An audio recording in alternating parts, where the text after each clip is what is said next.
Barangay Love Stories. Love Stories. Ibig ay parang sugal kung saan ay pwede kang matalo at pwede ring manalo.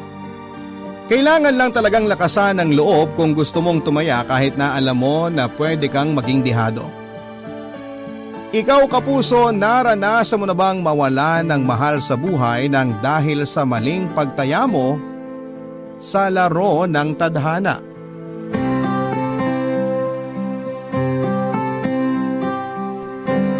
Dear Papa Dudut, hi po sa inyo at sa mga kabarangay na nakikinig ngayon.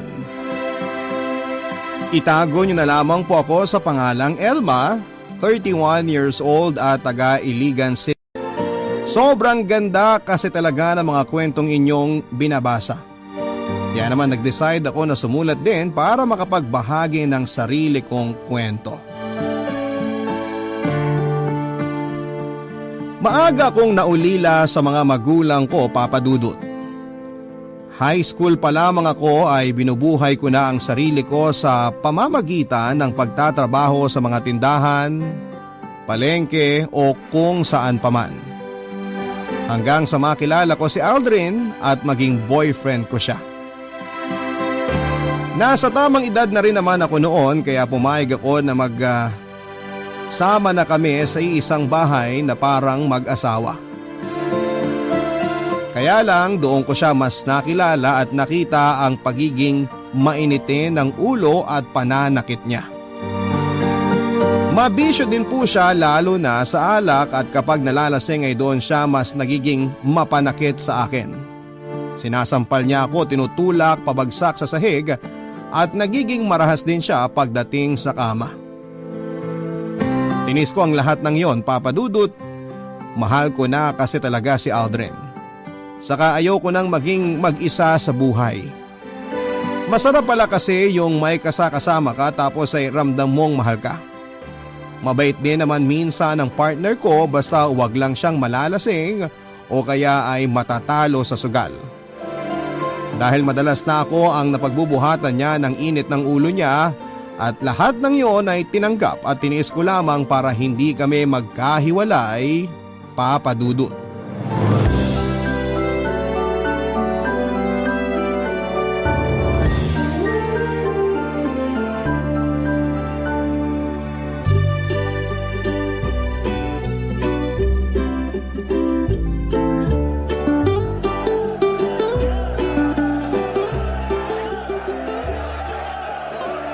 Sino pa bang hindi ko nabibigyan ng ulam dito sa listahan ko? Ay, dalawa na lang pala to. Sina Henry at Patrick. Kailangan may abot ko na sa kanila tong pagkain nila bago magsimula ang sabong. Dahil baka mas lalo ko mahirapan na mahanap sila. Nasaan na ba yung dalawang yun? Ayun! Nakita ko na si Henry. Henry! Henry! Oh, Elma! Ang aga mo yata ngayon. Oo, kasi baka maabutan ako ng pagsisimula ng sabong. Mahihirapan na naman akong iabot ang mga order niyong pagkain. Ay, oo nga pala. Muntik ko na rin makalimutan yan. Ito may kasama ng libreng sabaw yan. Oh, Basta sa katapusan ng bayad nito oo, walang problema. Halos lahat naman kayo dito sa sabungan tuwing katapusan talaga nagbabayad sa akin eh. Salamat. O paano? Mauna na ako sa'yo Kasi lilista ko pa yung mga pumusta dun sa kalabang manok ni Patrick Ay teka, nasan nga pala si Patrick? Yung pagkain na lang kasi niya ang hindi ko pa naibibigay sa kanya. Eto, diretsuhin mo lang tong daan na to. Makikita mo siya dun. Nandun din kasi banda yung mga tumataya sa manok niya. Okay, salamat. Sige, kita-kits na lang.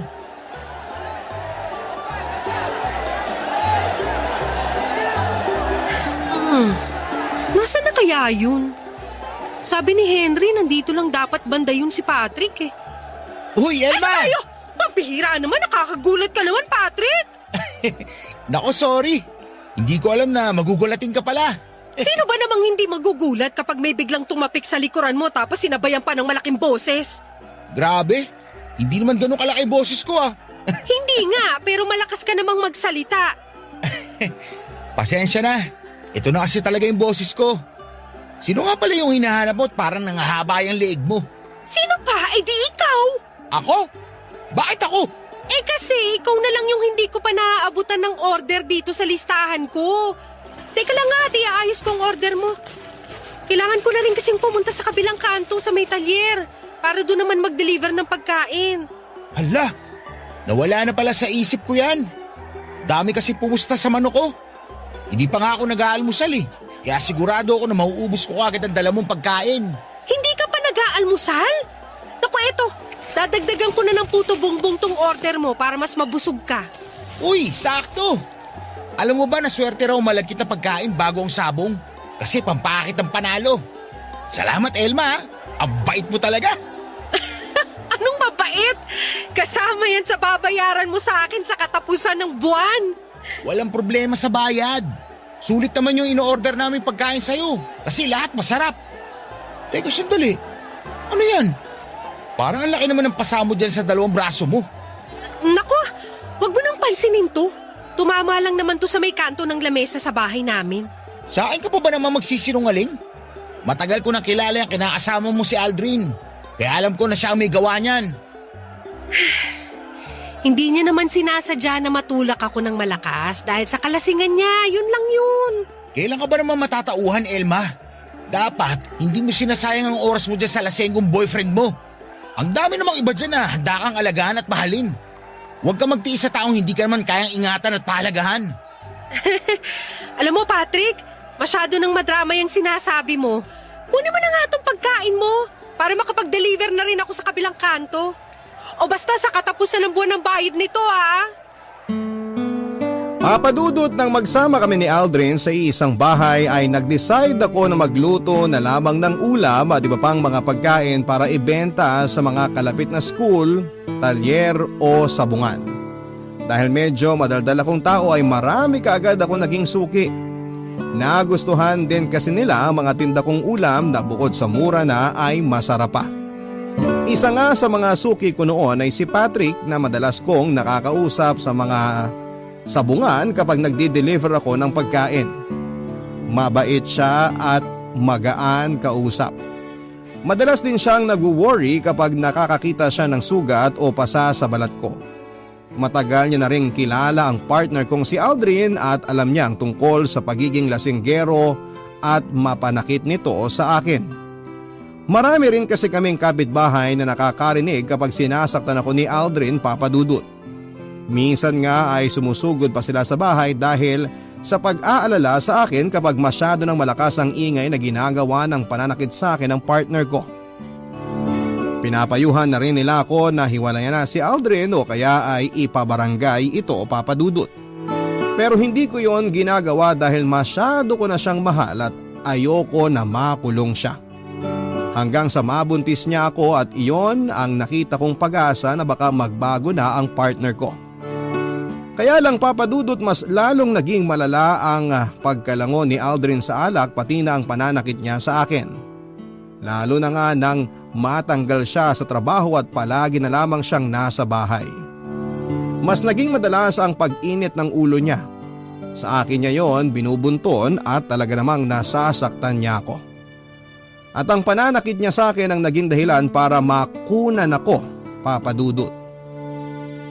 Sobrang sakit para sa isang ina ang mamatayan ng anak. Kaya yon ang nagtulak para tuluyan na akong makipaghiwalay kay Aldrin. Sa pagtatapos ng relasyon namin ay naging boyfriend ko naman si Patrick. Hindi nagtagal ay nagsama na rin kami sa iisang bahay, Papadudot.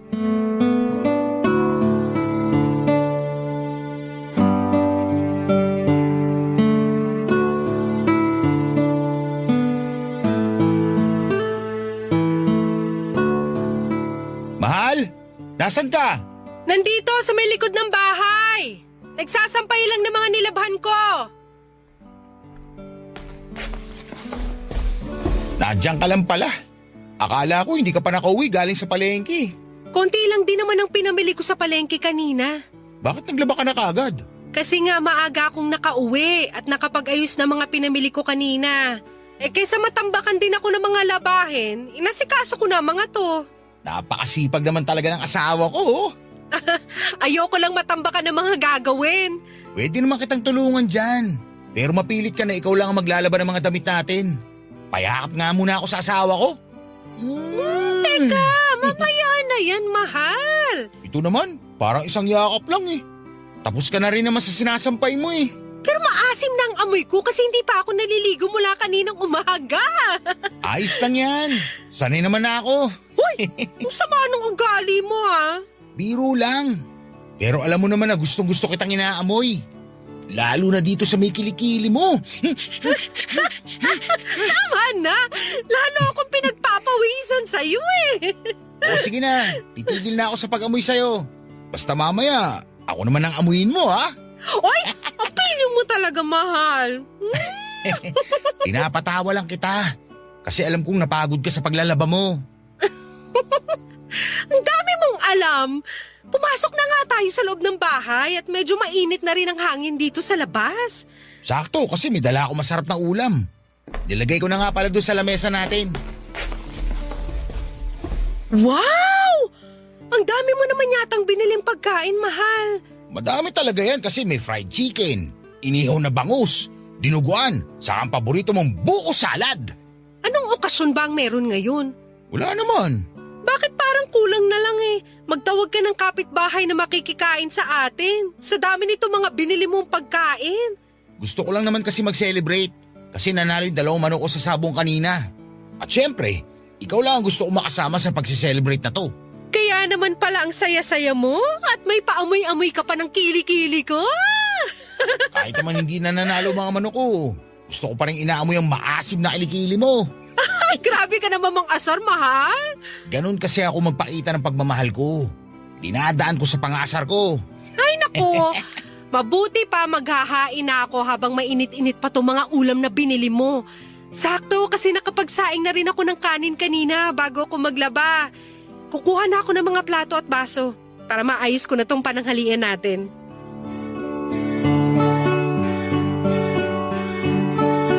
Papadudot aaminin ko na noong una ay panakipbutas ko lamang talaga si Patrick.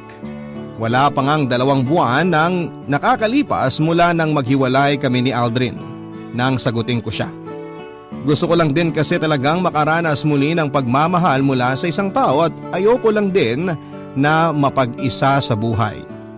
Kaya kaagad din akong pumayag na magsama kami sa isang bahay, Papa Dudut. Hindi naman ako nagsisi dahil napakabait na tao talaga ni Patrick. Napakalayo niya sa ex-partner ko na si Aldrin at sa aming dalawa ni Patrick, siya talaga ang mas malambing at maasikaso. Kaya hindi nagtagal ay naramdaman ko na rin ang totoong pagmamahal para sa kanya.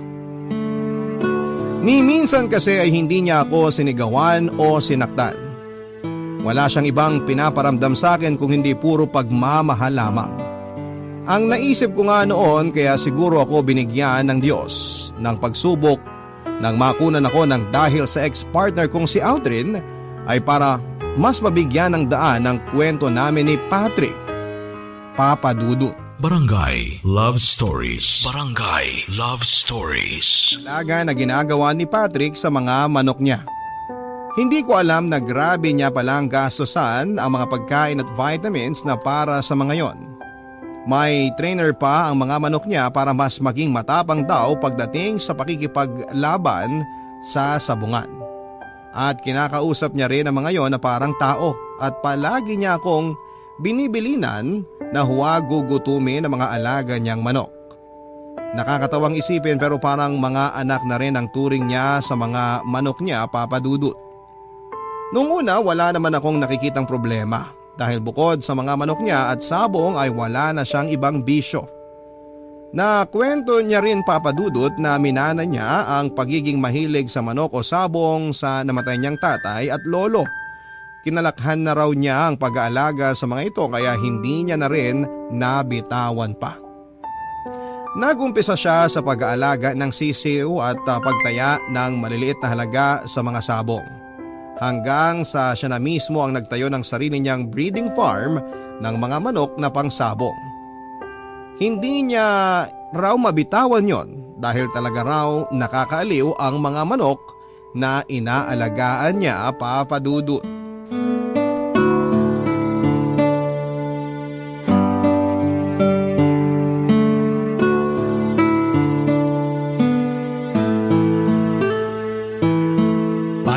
pare, mukhang triple yata malas mo ngayong araw ah. Oo nga eh. Sa 4 na manok ko, isa lang ang nanalo. Ano ba kasing nangyari sa mga alaga mo? Mga brusko naman, tsaka mukhang liamado. Pero natalo ng payat at dehado ng mga manok. Ano nangyari? Hindi ko rin alam, Henry. Mukha naman silang nasa kondisyon mula kagabi. Pero parang nanamlay kaninang umaga. May ganyan talaga mga manok pare. Akala mo nasa kondisyon na pero hindi pala.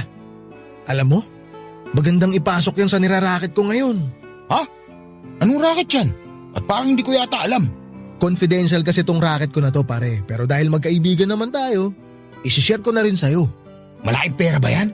Oo. Malaki kung malaki talaga. Kaya nga nakabili ko ng 2 tricycle na pinababoundary ko ngayon sa kapitbahay namin. Madali lang to Patrick. Ang kailangan mo lang gawin, ipanlaban mo yung mga mukhang liamado mo na manok pero wala talaga sa kondisyon. Ha? Teka, hindi ko masyado maintindihan. Ipaliwanag mo nga na mabuti, Henry. Di ba may mga manok ka na mukhang brusko?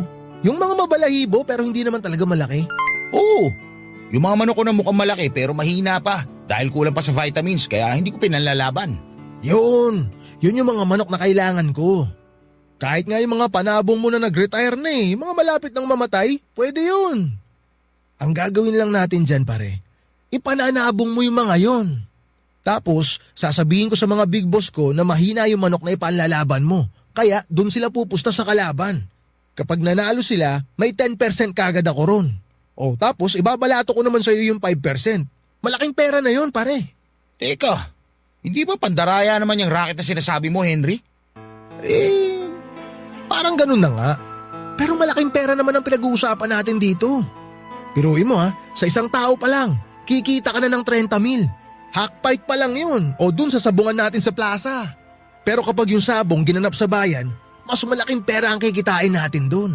Pwede kang maka 100 o 300,000 sa isang dehadong manok lang na ilalaban mo. Nako Henry, ayoko ng ganyan. Malaking gulo kasi kapag nagkahulihan. Wala namang magkakahulihan kung walang manlalaglag. Subukan mo lang kahit isang beses pare. Sinasabi ko na sa'yo, hindi lang triple ang perang babalik sa'yo. Hindi na talaga pare. Salamat na lang. Oh, kayo palang dalawa yung naririnig kong nag-uusap dyan sa may bakuran. Akala ko kung sino na. Kumusta Elma? Sorry medyo napakwento ako dito sa pare ko.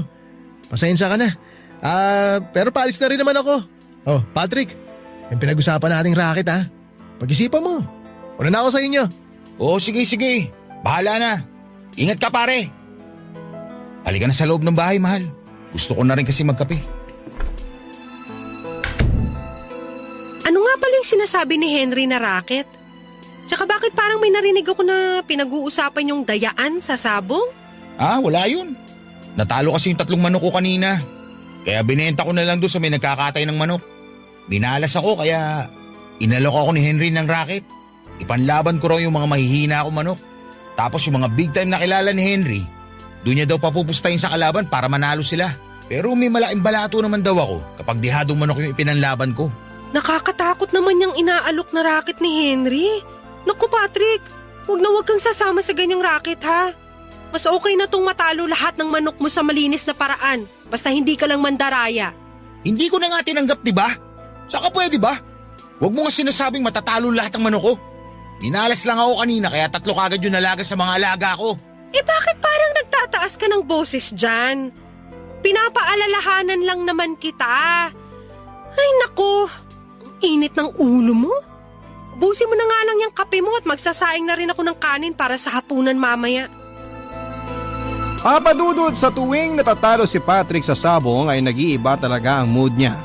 Nagiging malamig ang pakikitungo niya sa akin at minsan ay napagtataasan niya rin ako ng boses. Naisip ko na kahit sino naman siguro ay talagang magiging mainit ang ulo kapag natatalo sa isang laro o sugal, lalo na kung may pera na nawawala sa'yo. Kaya naman inintindi ko na lamang si Patrick sa tuwing matatalo siya sa sabong. At pinapaalala ko rin sa kanya na huwag niyang tatanggapin ang alok na racket ng kaibigan niyang si Henry. Dahil alam ko na hindi maganda ang naidudulot ng pandaraya sa buhay ng isang sabongero. Kaya lang papadudot naging sunod-sunod ang mga malas na dumarating sa amin noon ni Patrick. Bukod sa mga pagkatalo niya sa sabong, napesta rin ang mga alaga niyang manok at ang ilan ay namatay. Pati tuloy ang budget namin na para sa mga gastusin sa bahay ay naapektuhan din kaya nagsimula kaming maggipit noon sa pera. Ilang beses ko pa rin narinig noon na kinukulit siya ng kaibigan niyang si Henry na sumama sa racket nito na pandaraya sa sabong para magkapera siya. Kristo kasi si Henry sa sabong o yung taga-kolekta ng mga pusta kaya marami itong kakilala na malalaking tao na pumupusta ng malaking pera. Pasimpleng tong sinasabihan ng mga kilalang mayaman na tao kapag may alam itong dihadong manok na ipanlalaban. Marami na rin kasi siyang sabungero na nahikayat sa racket na yon. Yung sinasadya na ipanlaban ang mahihinang manok. Mabuti na lang talaga at marunong umiwas sa mga ganong bagay ang partner kong si Patrick, Papa Dudut.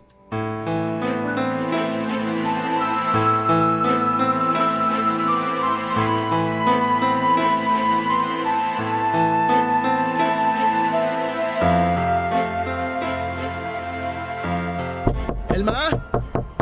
Elma! Pakibuksan mo naman tong pinto! Sandali lang!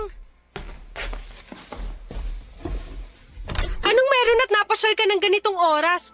Teka, ano nangyari sa inyong dalawa ni Patrick? Bakit puro basa at sugat ang mukha niyo? Nagkagulo kasi sa may sabungan kanina eh. Ano? Eh bakit mas maraming sugat to si Patrick? Hindi naman palaway tong asawa ko. Umawat tong asawa mo, nadamay tuloy. Umawat lang pala si Patrick. Eh bakit parang siya yung nabugbog ng mga tao dun sa sabungan? Mahal, mamaya ka na magtanong. Alalain mo muna ako maglakad kasi medyo nahihirapan akong tumayo dito sa harap ng bahay. Oo nga naman, Elma. Alalayan mo na tong asawa mo. Oh, sige. Aalalayan ko siya dito sa kabilang braso niya. Oh, alalay lang, dahan-dahan. Pare, ingat sa paglalakad. Alalay lang, Elma ha. Oh, dahan-dahan sa pag-upo dito sa sofa ha, mahal. Ayan, salamat.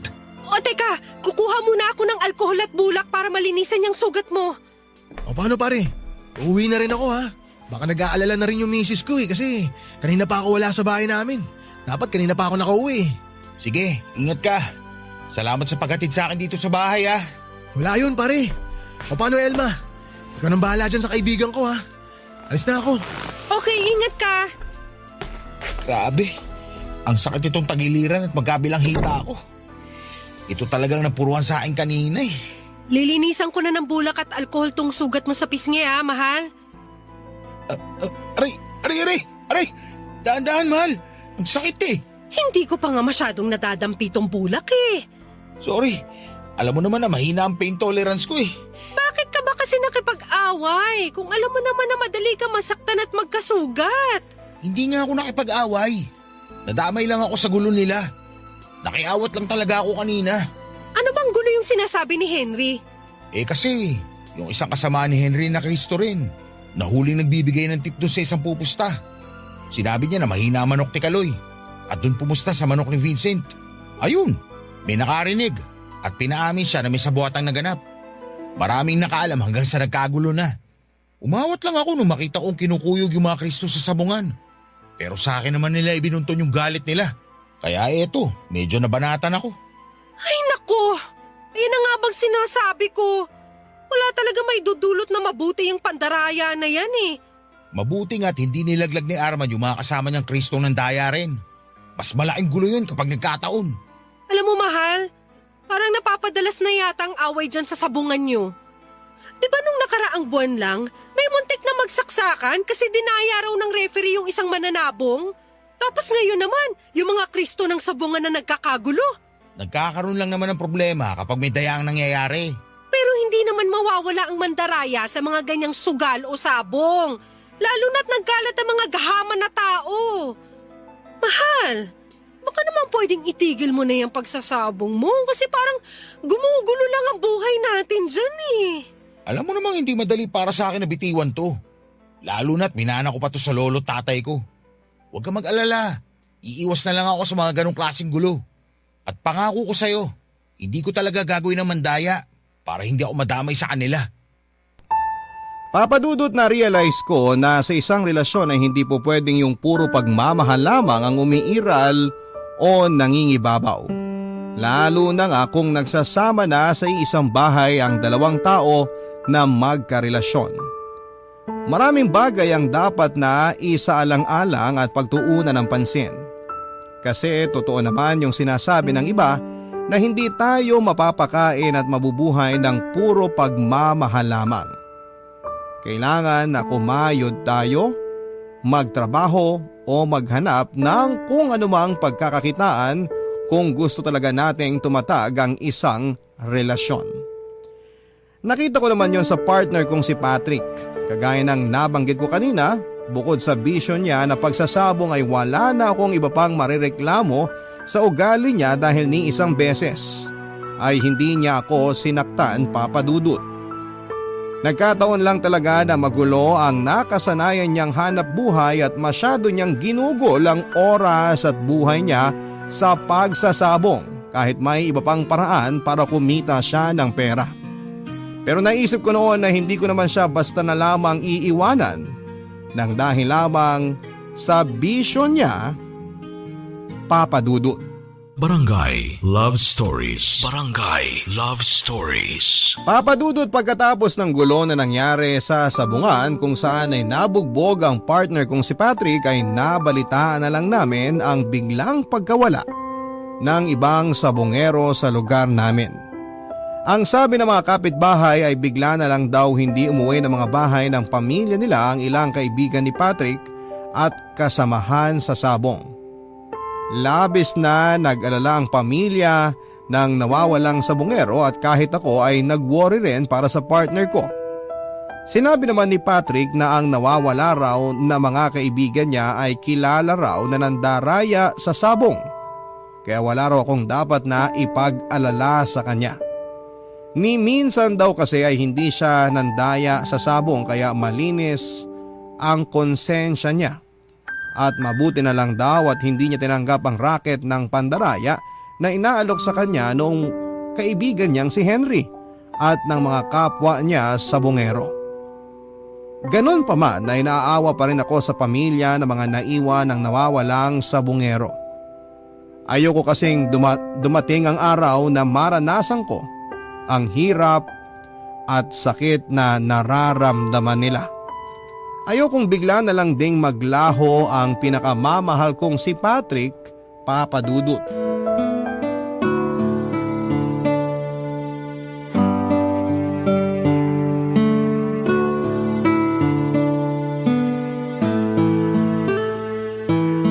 Mahal!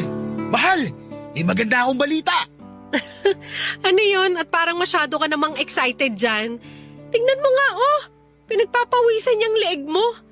Tumakbo ka ba pauwi dito sa bahay? Oo! Doon kasi tumigil sa may kabilang kanto yung jeep na sinakyan ko. Kaya tumakbo na lang ako pauwi dito. Bakit mo naman ginawa yun? Kasi nga, excited na akong sabihin sa'yo itong good news na tinutukoy ko. Ano ba kasi yon? Sabihin mo na nga. Naalala mo yung kinuwento ko sa'yo na pinsan ko na may-ari ng malaking grocery sa kabilang bayan? Oo, bakit? Nakausap ko na kasi siya at ang sabi niya, kapag tinuloy ko ang plano kong pagnenegosyo ng mga karne ng manok at baboy, kukontratahin niya raw ako na mag-deliver sa kanya. At kakausapin niya rin daw isang pinsan namin na may catering business. Para yung pinsan kong yun, sa akin na rin kukuha ng mga karneng iluluto nila. Teka, seryoso ka na talaga dyan sa negosyong naisip mo? Magbebenta ka na talaga ng karne ng baboy at manok? Paano naman yung breeding farm mo ng mga panabong na manok? Kaya mo bang asikasuhin lahat yun ng sabay-sabay? Teka mahal, isa-isa lang ang tanong. Mahina ang kalaban. Pasensya na, nagulat din kasi ako sa mga sinabi mo. Nabanggit mo na yung plano mo dati pero hindi ko naisip na seryoso kang ituloy yan. Plano pa lang naman talaga yun. Saka akala ko kasi, hindi ako susuportahan ng mga kamag-anak ko. Pero mas excited pa sila na malaman nila na ihinto ko ng pagbibreed ng mga panabong na manok. Tama ba ang pagkakaintindi ko? Ibig sabihin, ititigil mo na rin ang paglalaro mo ng sabong? Parang ganun na nga. Ibebenta ko na lang lahat ng mga panabong na manok ko. Pati na mga nakasta kong vitamins at gamit nila para pandagdag puhunan na rin sa negosyo. Patrick, seryoso ka ba sa mga sinasabi mo? Hindi ka ba nabibigla lang?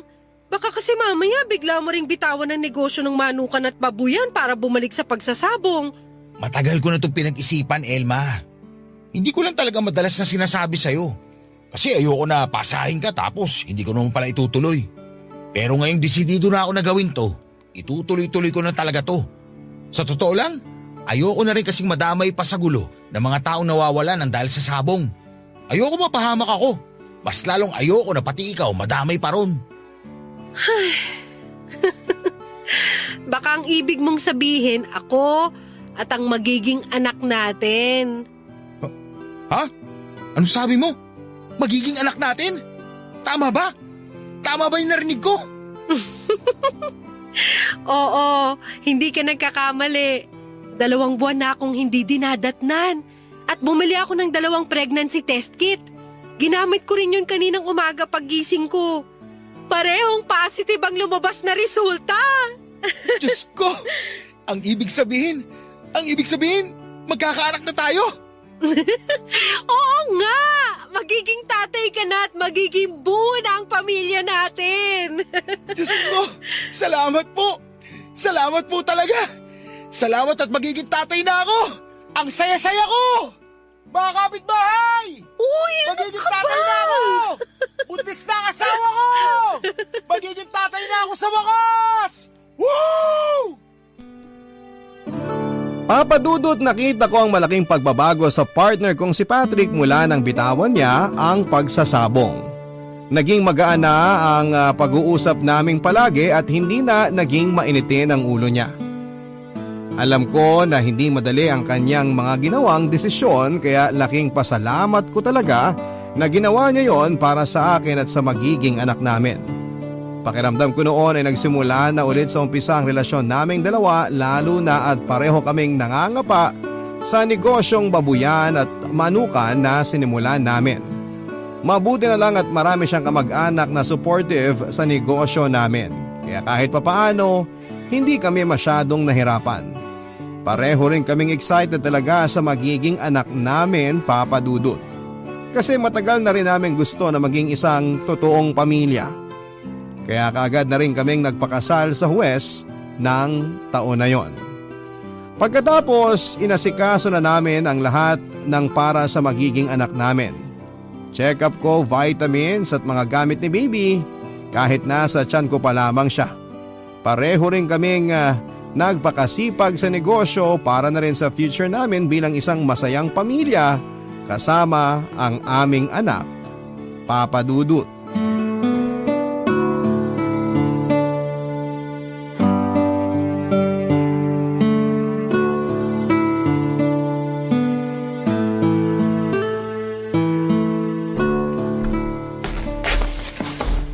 Mahal, bakit nandito ka pa sa bahay? Pinagluto kasi kita ng paborito mong sinaing na tulingan. Hindi mo naman na kailangan gawin yan kasi kaya ko naman magluto. Ayaw mo kasi samahan kita kanina na mag-deliver ng niluto mong biko doon sa umorder sa'yo. Kaya naisipan ko na lang na magluto para sabay tayong kumain ng tanghalian.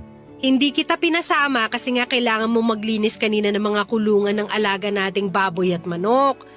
Teka, dito ka ba sa bahay magtatanghalian at naghahain ka na dyan sa lamesa natin? Oo, saan ba dapat? Kasi 'di ba fiesta dun sa bayan ngayon? Narinig ko na niyaya ka ng pinsan mo na makifiesta dun. Nako, hindi na ako pupunta kasi baka mahirapan ka lang sa biyahe kung isasama kita. Ayos lang naman sa akin kahit hindi ako sumama.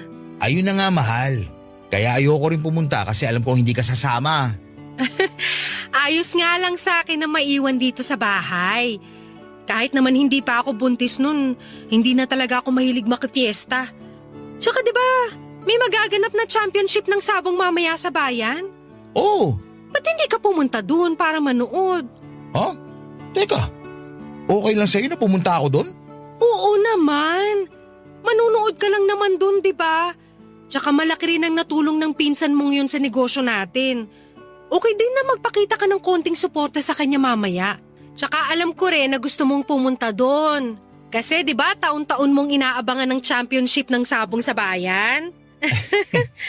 Tama ka mahal. Palagi ko talagang inaabangan yun kahit wala akong panlaban na manok. Kaya nga pumunta ka na sa bayan kasi walang problema sa akin. Kahit makifiesta ka at manood ng sabong mamaya. Ang totoo, nahihiya rin kasi ako sa'yo eh. Bakit naman? Baka kasi isipin mo na hindi ko kinokontrol ang sarili ko pagdating sa sabong. Baka pag-isipan mo ako na bigla na lang akong bumalik sa bisyo ko na yun. Walang ganun, mahal. Sabi ko naman, di ba, na malaki ang tiwala ko sa'yo. Nagpapasalamat nga ako kasi nagawa mo talagang bitawan ng pagsasabong para sa akin at sa magiging anak natin. Gusto ko na rin kasi magbagong buhay. Gusto kong maiba naman yung kwento ng buhay natin. Pagsasabong na yung kinabubuhay namin. At yun ang ayokong manahin na magiging anak natin. Kaya tutuparin ko talaga yung pangako ko sa'yo na hindi na ako babalik pa sa bisyo kong pagsasabong. At naniniwala ako na magagawa mo yun, mahal. Ikaw pa ba? Ang laki kaya ng tiwala at bilib ko sa'yo. Kaya nga mahal na mahal kita eh. At mahal na mahal din kita. Kayo na magiging anak natin. Pero mahal, okay lang ba talaga na pumunta ako ng bayan at manood ng championship ng sabong? Oo nga! Yun! Akala ko hindi ka papayag eh. Wala namang problema sa akin basta i-text mo na lang ako ha kung anong oras ka makakauwi mamaya. Oo mahal. Sige, aalis na rin ako. Nakahain naman na dito sa lamesa ang kanin at ulam. Teka, hindi ka na ba magpapalit ng damit? Hindi na, ayos na tong suot ko. Para di na rin ako magtagal. Baka mahirapan pa akong sumakay ng jeep papuntang bayan. O paano? Aalis na ako mahal ha? Okay, ingat ka. Ay, mahal. Ano yun at bigla kang bumalik? Pakis mo na ako. I love you. I love you too. Ito namang asawa ko, manonood lang ng sabong, naglalambing pa. Hintayin mo na ako maghapunan mamaya. Kasi uuwi din naman ako kagad. Bye mahal. I love you. Mahal na mahal kita. Mahal na mahal ko kayo na magiging anak natin. Sobra! Papadudot, malaki ang tiwala ko kay Patrick kaya hindi ko talaga siya pinagbabawalan na manood ng sabong. Ayos lang ding sa akin kung tumaya siya gamit ang maliit na halaga ng pera. Alam ko naman kasi na alam niya ang limitations niya lalo na nga at magkakaanak na kami. Kaya naman hinayaan ko siya noon na makifiesta sa bayan at manood ng malaking sabong na magaganap doon. Taon-taon kasi siyang nandoon at palagi siyang masaya kapag uuwi ng bahay pagkatapos ng sabong na event na yon. Kaya ako na ang nagkumbinsi sa kanya na pumunta at makifiesta sa bayan. Hindi naman kasi talaga mabibitawan basta-basta ang bisyo, hindi ba papadudot? Kaya naman inintindi ko talaga noon si Patrick at pinaramdam ko yon sa kanya. Kasi ramdam ko na ginawa niya ang lahat para hindi masira ng bisyo niya ang relasyon naming dalawa. Kaya nga nagulat talaga ako nang mag-decide na siyang bitawan ng breeding farm niya ng manok na panabong at iba pang mga gawaing may kinalaman dito. Doon pa lamang ay alam ko nang hindi ako nagkamali ng lalaking pinili na mahalin at makasama. Kaya lang papadudot, hindi pala para sa lahat ang tuloy-tuloy na kwento ng masayang pagsasamahan at pagbubuo ng isang pamilya. Hindi ko alam kung pagsubok pa rin ba ito pero pakiramdam ko ay bigla na lamang nagtapos ang lahat. Noong araw kasing umalis si Patrick para makifiesta sa bayan at manood ng malaking event ng sabong doon ay yun din ang huling araw na nakita ko siya. Hindi na kasi siya nakauwi ng bahay at wala na akong naging balita sa kanya. Nagpablatter ako sa barangay at police station para mahanap siya at nagtanong-tanong sa mga kakilala o kamag-anak niya kung may alam ba sila kung nasaan ang asawa ko. Pero naging bigo lang ako, papadudot. Walang sino man ang nakapagturo sa akin kung saan ko siya pwedeng makita. Nalaman ko rin, papadudot, na may ibang sabongero rin ang nawala na kasabay ni Patrick. At kagaya ko ay bigo din ang mga pamilya nila na makakuha ng impormasyon kung saan huling nakita at nasaan ang mga mahal nila sa buhay. Para bang pinagtatakpan kung saan sila napunta. Parang ayaw ipaalam talaga kung saang lugar sila huling nakita. Sobrang sakit para sa akin kasi kung ang dahilan ng pagkawala ni Patrick ay may kinalaman sa sabong ay bakit kailangan niya pang madamay. Binitawan na niya ang pagsasabong kaya walang dahilan para madamay siya sa gulo ng mga sabongerong nawawala. Sa ngayon, Papa Dudut, ay may 3 taon na rin po ang nakakalipas mula ng huling beses kong makasama at mayakap si Patrick. Ako na rin po ang nagmamanage ng babuyan at manukang iniwan ng asawa ko. Alam kong parang imposible na pero umaasa pa rin ako na bigla na lamang siyang kakatok sa pinto ng bahay namin at